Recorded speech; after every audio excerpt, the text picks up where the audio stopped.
Hello, I'm Daryl Wu, Board President of My Sister's House. And I'm Angela Lai, Board Member of My Sister's House. Welcome to our third episode of Healthy Relationships. The purpose of this program is to help people recognize aspects of healthy and unhealthy relationships, as well as raise the awareness of domestic violence in our community. My Sister's House is a Sacramento-based nonprofit organization serving the Central Valley by addressing the needs of Asian and Pacific Islander women and children impacted by domestic violence through a culturally appropriate and responsive safe haven and community services. This special program is part of our continuing effort to spread the word about domestic violence prevention. You're watching Healthy Relationships, brought to you through a special grant from the Office of Violence Against Women.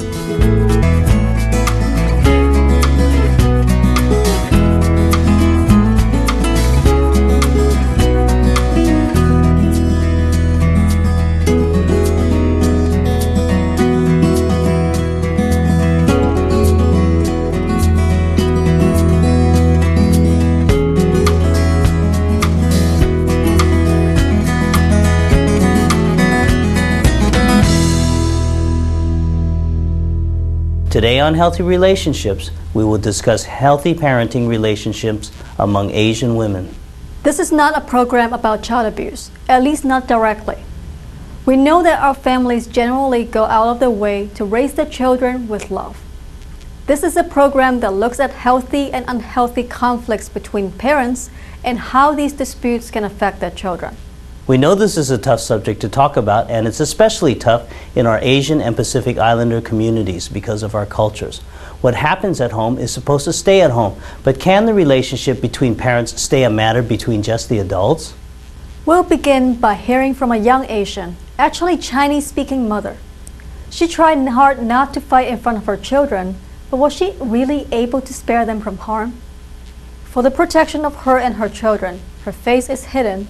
Her voice and name have been changed, but her story, very real and all unscripted. Please tell us how you met your husband.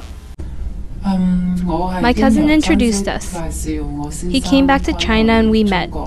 Shortly after, he sponsored me to come to the US, and I moved here in 2003.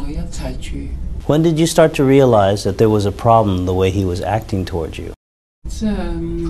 After living together for a while, he started becoming abusive and would hit me. From that point on, I knew there was something different. There was a problem. When did you see that there was a problem the way he acted towards the children? I noticed that he would hit the kids, and I know that that's wrong. Did the kids see how he acted aggressively towards you? And tell us what they saw.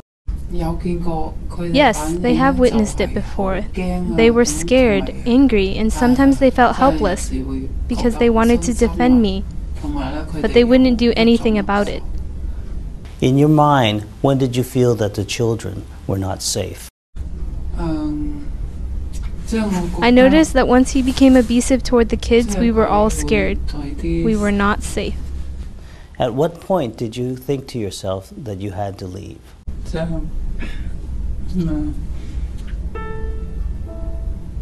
I felt that his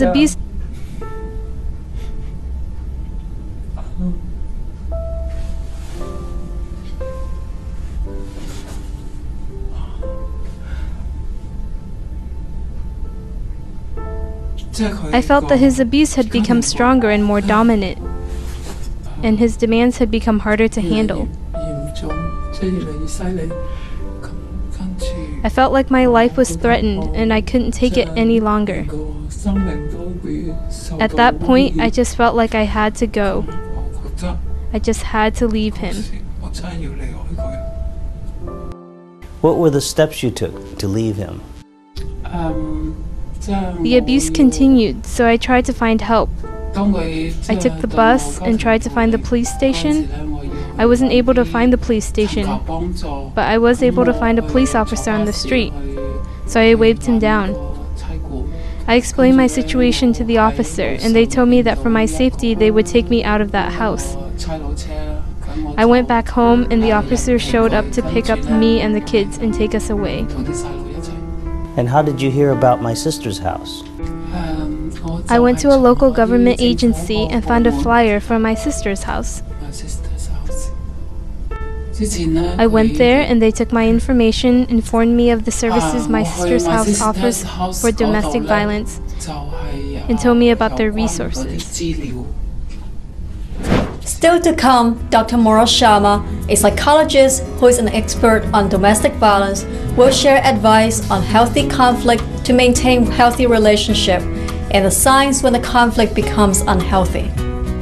When we come back, we'll be speaking with Dr. Shinder Salzer, who has her PhD in multicultural education and has spent several years working with My Sister's House, providing mental health support to women and children. And so every time he'd become angry, and it was like the littlest things that would upset him, he would start beating on his mom, throwing things at her, tantruming, really loud, crying, screaming.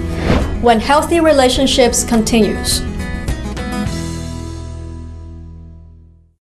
如果你或者你的孩子生活在不健康的家庭环境，并需要帮助的话，请打我们24小时多语言热线电话916-428-3271。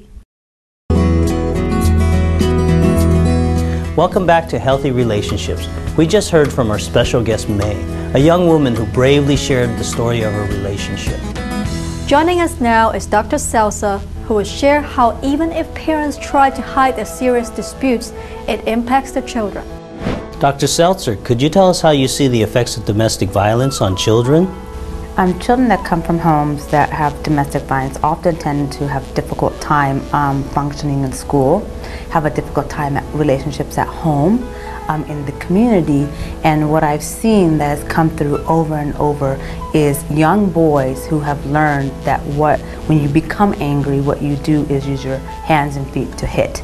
And the majority of these boys, once you get to know them, you start working with them, they'll share with you that I learned to hit because I saw my father hit my mother.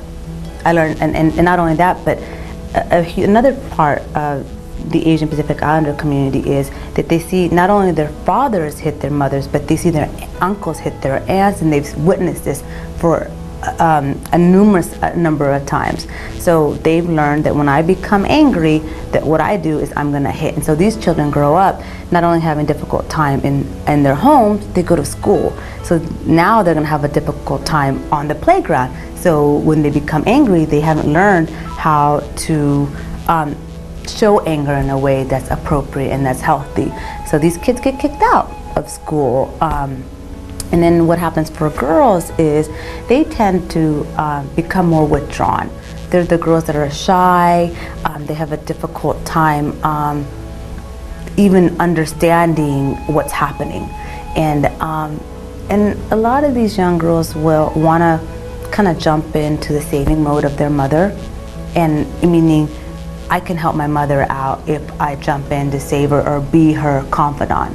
And so the mother will start to share with the daughter, saying, you know, well, I'm in this relationship and I know it might not be healthy, but at the same time, in our culture, we don't break relationships because of family honor and shame. So these daughters learn that what love means keeping the family together, that this is love because my mother did it. So she was okay, but in reality, she isn't. And so then the daughters walk around kind of holding a lot of this. And then so the boys tend to grow up to be batterers, where they will get into relationships and do domestic violence themselves. And then unfortunately, these young girls will get in relationships where they are beaten. And the work that we've done here at My Sister's House, we really work with the mothers to, you know what, you might be able to endure this, be able to handle this as an adult, but your daughter has a different choice, and it's your job to kind of role model this. And if you're not going to leave this relationship because of family shame, or you don't have the way to make it out, at least do it for your daughter and your son, because you don't want them to become victims and you don't want them to be that same person. And so again, we've seen that it's the clients that come through different names, but it's the same story.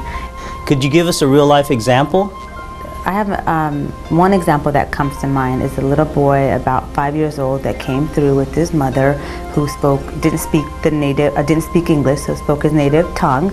And so every time he'd become angry, and it was like the littlest things that would upset him, he would start beating on his mom, throwing things at her, tantruming really loud, crying, screaming. And so what we did with this little boy was for him to work with his mom, and to actually start with the mom and say, "Mommy, you need to tell your son that it's not okay to hurt my body. It's not, hands and feet are not used for hurting the body." So she started to do this, but it was really the staff working with the little boy and the mom and helping the mom teach the son different ways to express anger.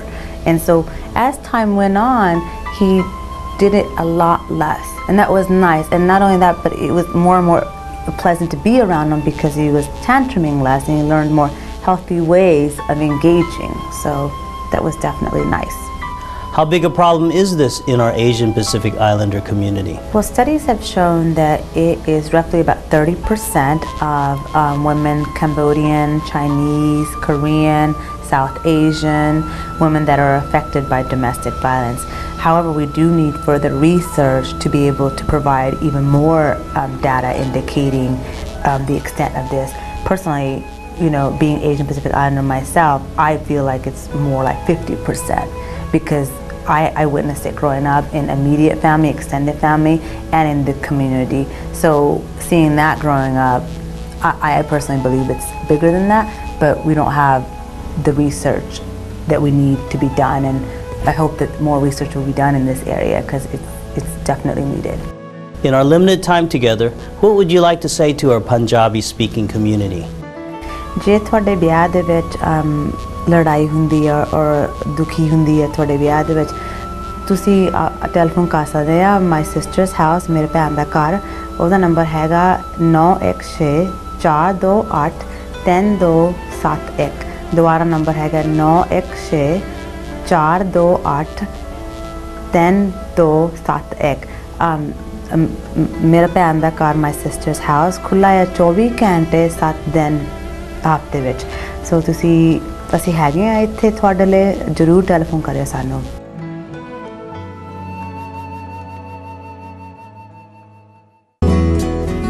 Many of you watching may be in the same position as May, or someone close to you may remind you of May. Should you find yourself in such a situation, what could you do today about your relationship?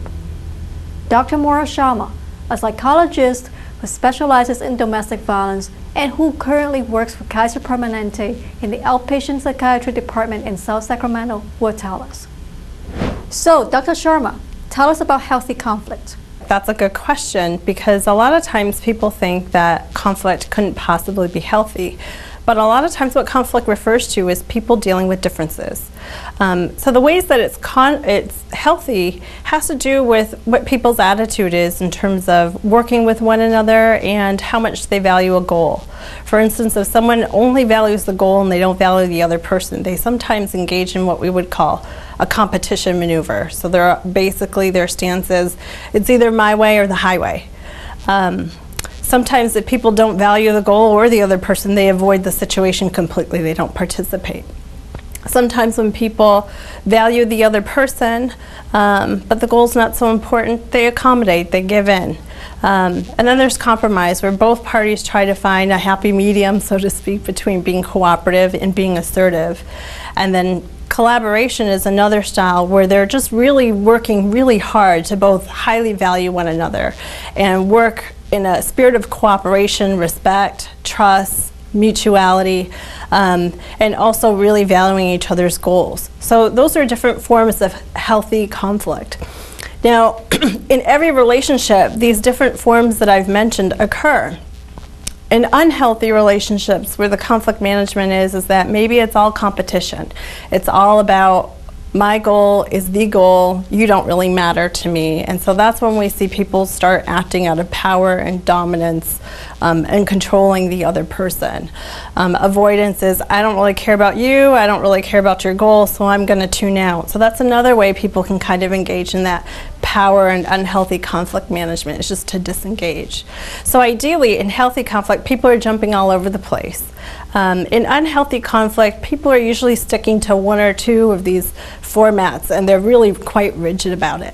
What are the ways domestic violence can enter a child's life?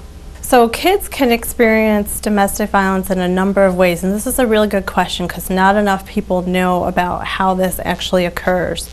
So it can happen when kids are feeling that sense of being uneasy right before a big argument is going to occur at home, or maybe even if one parent is going to assault or hit the other person or push somebody.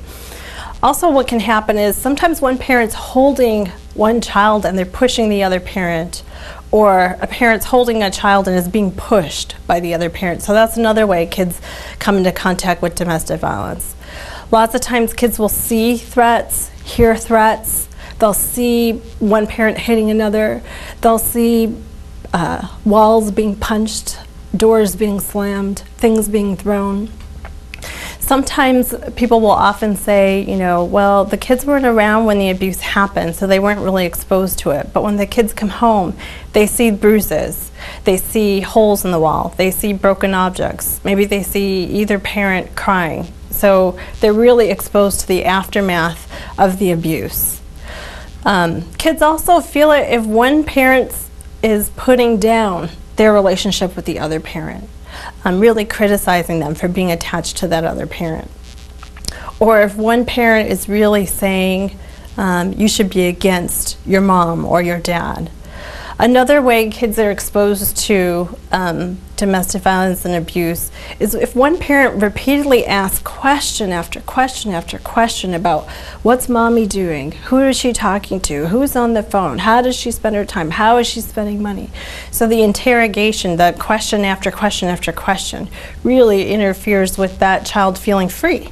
The other thing that can happen is a lot of times kids are used as bargaining chips, almost power and control tactics. So maybe the one parent will hold the child hostage as a way to force that other parent to comply with his or her demands. Or if that parent decides to leave the house and leave the relationship, that parent really holds hostage onto that one child to try and force that other parent to re-engage. So those are very different ways that kids can be exposed to domestic violence. When abuse occurs, how does that affect the child? So that's a really good question. How a child is affected by abuse can depend on their age, how often they're exposed to the abuse, their gender. Dr. Seltzer already talked about some gender differences she saw between boys and girls, and if there's any other positive adults in their lives that can help them.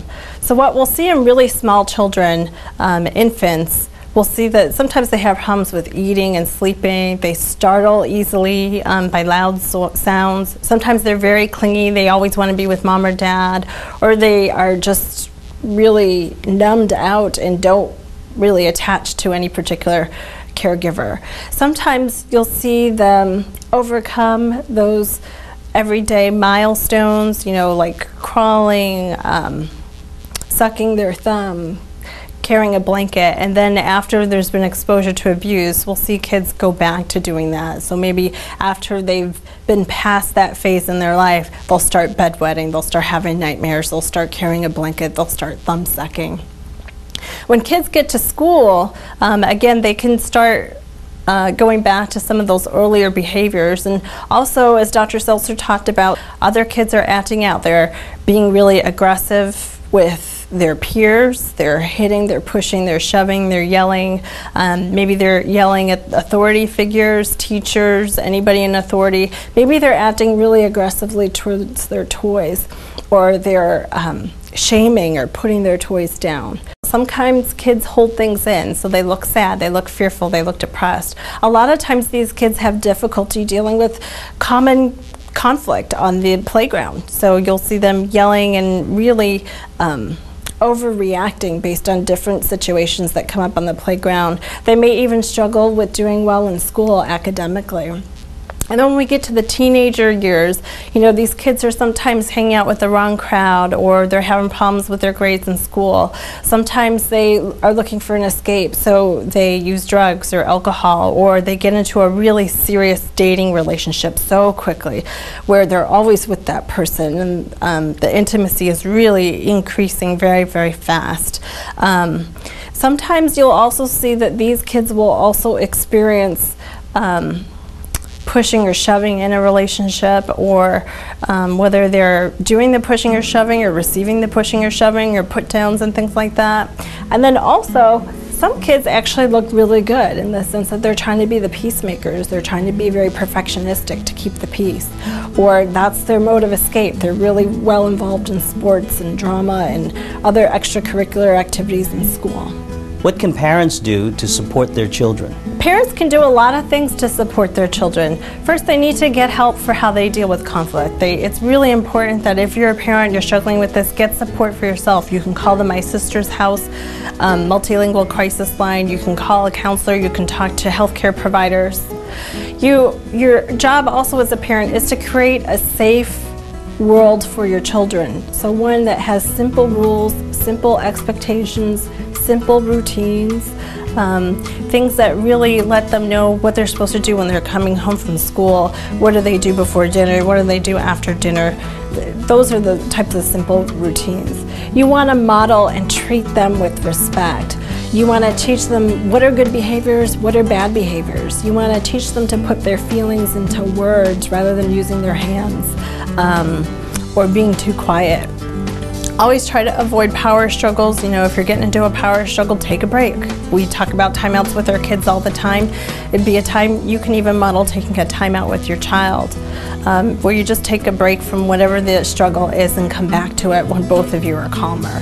Respect their feelings for their parents. Allow them to be attached to their parents. Allow them to say the good and the bad about their parents, and respect the other parent. Encourage opportunities where they can be successful, be proud of themselves. So when you're playing games, encourage them to try and do good, encourage them, let them win, encourage them for what they are doing both at school, with other friends, things like that. And most of all, spend some time, do some fun activities together as a child and you as their parent, so they know that there are positive times that you can have together as a family. We heard from May earlier in the program. Now let's hear the rest of May's story. Do you see changes in how the children acted when you were all living together versus now when you're living apart? When we were living with him, the kids were constantly in fear and under pressure. But when we left him, I noticed the kids were much more relaxed and much happier. In your mind, from a mother's perspective, how have the children adapted to the change? They adjusted pretty well because they were able to go to school and have a happier environment with other kids to play with, to be surrounded by friends, not worry. So how do you and your children feel safer today? Ever since I got the restraining order, I feel much safer. I don't have to constantly worry that he will come and harass me. So how does your family feel today, now that you and your children have left the situation? I feel much more relaxed, and my family sees that the pressure is gone, which makes them more relaxed. My kids and I don't feel under pressure, so we feel much more relaxed.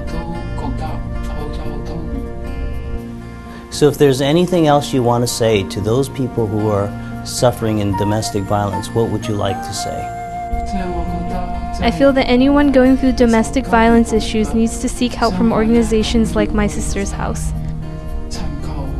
They need to step out and seek help, not be stuck in the situation and in the violent environment. They need to get out. So, Dr. Sharma, what should a woman, a mother, do when she finds herself in this unhealthy situation? I would say, be like May, be brave. Ask yourself, is this relationship a healthy relationship? Have the courage to ask for help. There's help that is out there. Call My Sister's House, talk to a healthcare provider, get some assistance, and get some help for yourself. Thank you for joining us today on Healthy Relationships. We hope that this program has encouraged you to re-evaluate the relationships in your life. Remember, if you or a loved one is ever in need of help from an unhealthy relationship, you can contact the Multilingual 24-hour helpline at 916-428-3271. Mark your calendars for the Heroes of Hope dinner on Monday, May 10th, 2010. If you can buy a ticket or if you know someone who can help sponsor the event, please come and let My Sister's House know. It is through events like our Heroes of Hope dinner that My Sister's House work is possible to ensure that our families and our children are healthy and safe.